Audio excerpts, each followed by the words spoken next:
या संतांच्या दरबारामध्ये चालत आलेला हा सोहळा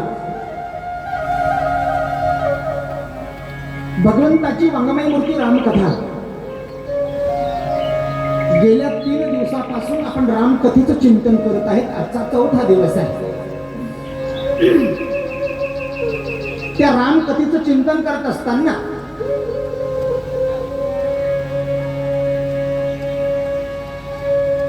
त्या ग्रंथामध्ये 7 कांड सांगितले आहेत संतांनी। महाराजांनी तुळशीदास महाराजांनी 7 कांड सांगितले। आतापर्यंत जे चिंतन आपण करत आहेत हे बालकांडामधलं चिंतन आहे। अजून बालकांड चालू आहे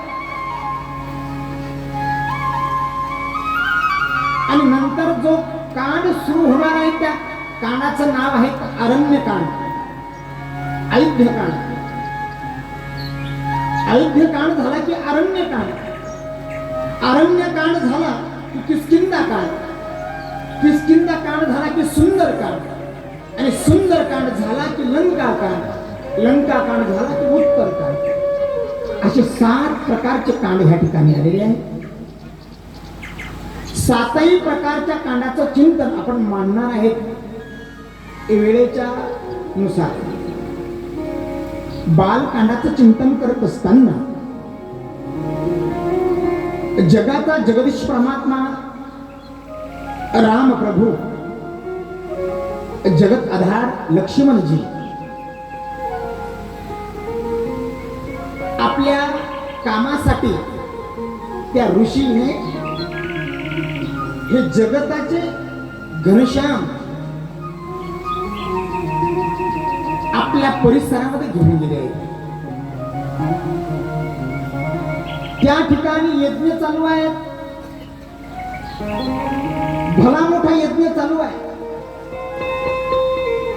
ज्या वेळेला यज्ञाला सुरुवात झाली, आहुती देणार तेवढ्या एक भली मोठी राक्षसी आलेली आहे जिचं नाव आहे ताटिका। मोठमोठ्याने ती हसत आहे।